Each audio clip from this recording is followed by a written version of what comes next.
Hello friends, welcome to my YouTube channel. Friends, I hope आप सभी लोग happy and healthy होंगे और आपकी स्टडी भी बहुत अच्छी चल रही होगी। फ्रेंड्स, पिछली वीडियो में हमने एंडोक्राइनोलॉजी का बेसिक इंट्रोडक्शन डिस्कस किया था, जिसके अंतर्गत हमने ग्लैंड्स के बारे में पढ़ा था। ऑटोक्राइन, पैराक्राइन, एंडोक्राइन और एक्सोक्राइन ग्लैंड, हेटेरोक्राइन ग्लैंड, इन सब को हमने डिस्कस कर लिया है। तो फ्रेंड, जैसा मैंने पिछली वीडियो में कहा था कि हम नेक्स्ट टाइम हार्मोन स्टार्ट करेंगे, तो चलिए फ्रेंड्स शुरू करते हैं हार्मोन के बारे में। तो फ्रेंड्स, बेसिकली जो ये हार्मोन जो वर्ड है, ये फ्रेंड्स ग्रीक भाषा का एक शब्द है जिसका अर्थ होता है आई एक्साइट। और आप फ्रेंड्स एक पॉइंट नोट कर सकते हैं कि हार्मोन शब्द का जो सबसे पहले यूज़ किया था वो स्टार्लिंग ने किया था 1905 में। ठीक है फ्रेंड्स, तो चलिए अब हम प्रॉपर डेफिनेशन की ओर बढ़ते हैं कि हार्मोन क्या होते हैं। फ्रेंड्स, हार्मोन का अर्थ आई एक्साइट यानी उत्तेजित। हार्मोन अंतःस्रावी ग्रंथियों द्वारा बहुत कम मात्रा में निकलने वाले रसायन होते हैं जो ब्लड में मिलकर अपने टारगेट सेल को प्रभावित करते हैं। हार्मोन भोजन में नहीं लिए जा सकते, बल्कि हमारा शरीर इनका संश्लेषण करता है। तो बेसिकली फ्रेंड्स, कुछ पॉइंट्स हमें डेफिनेशन से मिल रहे हैं कि जो हार्मोन है वो एंडोक्राइन ग्लैंड से सिक्रेट होने वाला एक सब्सटेंस है। ठीक है फ्रेंड्स, और बहुत ही कम मात्रा में निकलता है, यानी ट्रांस अमाउंट में। ये बहुत ही कम मात्रा में स्रावित होता है और ये ब्लड में मिलकर अपना काम करता है टारगेट सेल के प्रति। ठीक है फ्रेंड्स, कुछ की पॉइंट्स हैं जो हमें डेफिनेशन में ज़रूर इंक्लूड करने हैं। ठीक है फ्रेंड्स, और क्या है कि ये भोजन में नहीं लिए जाते। ठीक है फ्रेंड्स, और बल्कि हमारा शरीर इनका संश्लेषण करता है।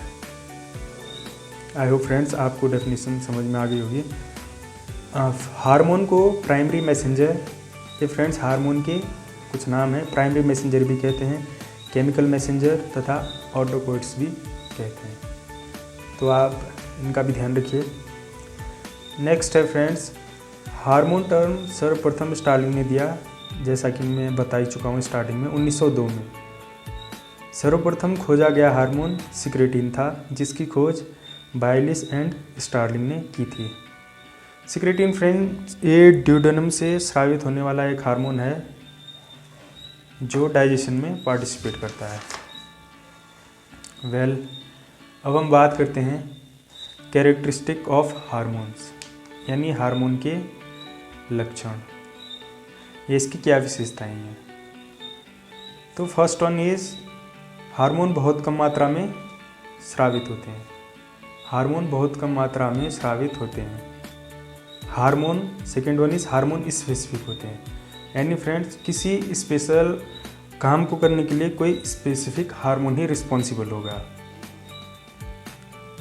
जैसे ग्रोथ हार्मोन है तो उसका सिर्फ एक ही काम है, वो ग्रोथ को बढ़ाएगा हमारी बॉडी की। ऐसा नहीं कि मतलब किसी और मेटाबॉलिक एक्टिविटी में उसका पार्टिसिपेट होगा, जैसे कि ग्लूकोज का नियमन कर दिया, ये सब नहीं कर सकता है। जो उसका स्पेसिफिक काम है हार्मोन वही करेगा। जल घुलनशील होता है, एंड फ्रेंड्स ये वाटर सॉल्युबल होते हैं। कुछ फ्रेंड्स लिपिड सॉल्युबल भी होते हैं, जो हम आगे तब पढ़ेंगे जब हम हार्मोन का क्लासिफिकेशन करेंगे। यह ब्लड में घुलकर अपना कार्य करता है। ठीक है फ्रेंड्स, यानी ग्लैंड से जो भी सिक्रेशन होगा वो पहले ब्लड में जाएगा, उसके बाद वहाँ से टारगेट सेल की तरफ मूव करेगा। यह एंडोक्राइन ग्लैंड द्वारा स्रावित होते हैं। ठीक है फ्रेंड्स, बेसिक बात है। यह टारगेट सेल को प्रभावित करता है। ठीक है फ्रेंड्स, यह डिफ्यूजन यानी विसरण प्रदर्शित करते हैं। ठीक है फ्रेंड्स, यह शरीर में संग्रहित नहीं होते। शरीर में संग्रहित नहीं होते कहने का मतलब है फ्रेंड्स कि जो हार्मोन्स होते हैं अपना काम करने के बाद वो हमारी बॉडी से एक्सक्रीट हो जाते हैं, यानी हम उनका उत्सर्जन कर देते हैं। ये हमारी बॉडी में संग्रहित नहीं होते। इसका एक अपवाद है friends thyroxine. Thyroxine thyroid gland से निकलने वाला एक हार्मोन है। इसका हमारी बॉडी में कुछ हद तक स्टोर होता है। चलिए फ्रेंड्स, अब हम बात करते हैं हार्मोन एंड एंजाइम्स की। हार्मोन और एंजाइम्स में क्या सिमिलरिटीज़ हैं और क्या इनमें डिफरेंस है, वो हम इस वीडियो में कवर करेंगे। सिमिलरिटीज़ देखो फ्रेंड्स, हार्मोन और एंजाइम में कि दोनों बहुत कम मात्रा में संश्लेषित होते हैं। ठीक है फ्रेंड्स, यानी बहुत ही कम मात्रा में हमारी बॉडी इनको बनाती है। जल में घुलनशील होते हैं, स्पेसिफिक होते हैं, यानी जैसे कोई एंजाइम किसी विशेष काम के लिए रिस्पॉन्सिबल होगा, वैसे ही हार्मोन भी किसी विशेष काम के लिए रिस्पॉन्सिबल होते हैं। विसरण प्रदर्शित करते हैं, शरीर में संग्रहित नहीं होते हैं। ठीक है फ्रेंड्स, दोनों ही संग्रहित नहीं होते हैं। अपवाद थायरोक्सिन मैंने आपको बता ही दिया है। हार्मोन तथा एंजाइम भोजन के साथ नहीं ले जाते, बल्कि यह हमारे शरीर में संश्लेषित होते हैं।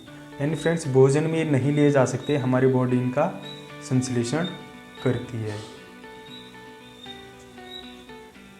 ठीक है फ्रेंड्स, अब बात कर लेते हैं हम डिफरेंसेस की कि यानी इसमें इन दोनों में अंतर क्या है।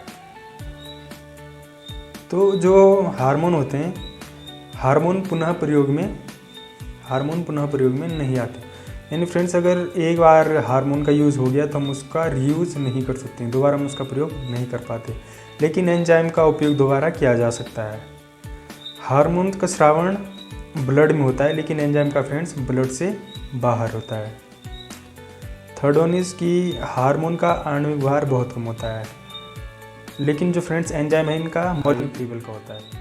हार्मोन प्रकृति में विभिन्न प्रकार के होते हैं, यानी फ्रेंड्स इनका जो नेचर है वो अलग अलग प्रकार का होता है। लेकिन जो एंजाइम है, एंजाइम सभी प्रोटीन होते हैं। Now move to next topic, physiological roles of hormone. यानी फ्रेंड्स, हार्मोन का हमारे बॉडी में क्या क्या रोल है, यानी इसका यूज़ क्या क्या है, इसके काम क्या क्या हैं। तो फ्रेंड्स, पहला है मेटाबॉलिक एक्टिविटीज़, यानी उपापचयी क्रियाएं। कुछ हार्मोन उपापचयी क्रियाओं का नियमन करते हैं। ये सेल की रासायनिक क्रियाओं को तीव्र अथवा मंद करते हैं। ठीक है फ्रेंड्स, यानी कोई मेटाबॉलिक एक्टिविटी हमारे बॉडी में हो रही है तो उसको रेगुलेट करने का काम करते हैं। जैसे कि एग्जांपल है इंसुलिन।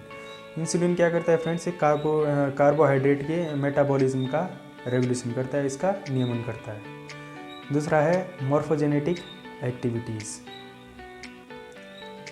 फ्रेंड्स, हार्मोन्स जीवों के शरीर में ऊतकों के विभेदन, परिवर्धन एवं वृद्धि का नियमन करते हैं। यानी फ्रेंड्स, ऊतकों में जो विभेदन होगा, उनमें जो परिवर्तन होगा, उनकी जो वृद्धि होगी, उसको भी कुछ हार्मोन रेगुलेट करते हैं, जैसे thyroid, pituitary and gonads hormone.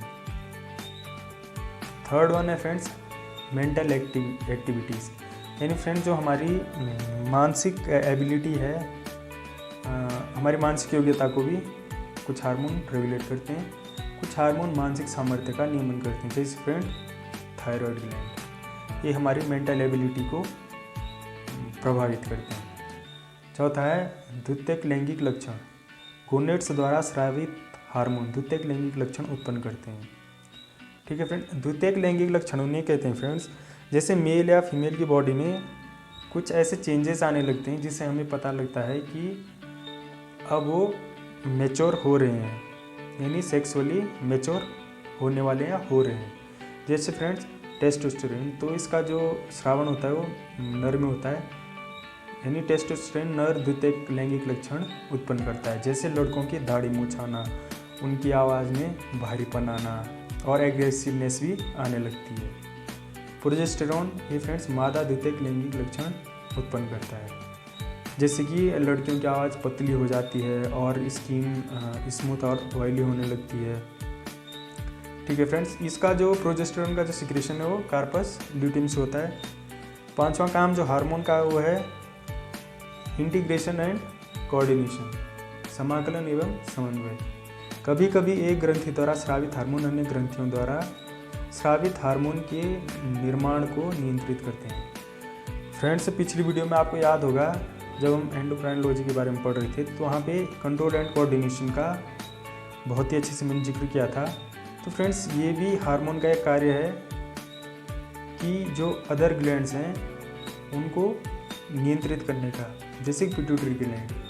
Friends, आपको पता ही होगा, आई होप आप लोग जानते होंगे कि पिट्यूटरी ग्लैंड को मास्टर ग्लैंड कहते हैं। वो इसीलिए कहते हैं क्योंकि वह अदर ग्लैंड्स को रेगुलेट करती है, हार्मोन्स को स्टिमुलेट करने के लिए और इनहिबिट करने के लिए। छठा है फ्रेंड्स होमोस्टेटिस। होमोस्टेटिस यानी फ्रेंड्स ये दो शब्दों से मिलकर बना है ये word homeo and stasis. Homeo का मतलब होता है फ्रेंड्स समान, और स्टेटिस का मतलब होता है अवस्था। यानी फ्रेंड्स बॉडी को एक समान अवस्था में बनाए रखना है क्या कहलाता है, होमोस्टेटिस। जैसे कि हमारे बॉडी का टेम्परेचर 37 डिग्री सेल्सियस होता है, तो हमारी बॉडी चाहती है कि ये इतना ही मेंटेन रहे, तो इसी को फ्रेंड्स हम होमोस्टेटिस कहते हैं। कुछ हार्मोन रुधिर में उपापचय पदार्थों एवं खनिज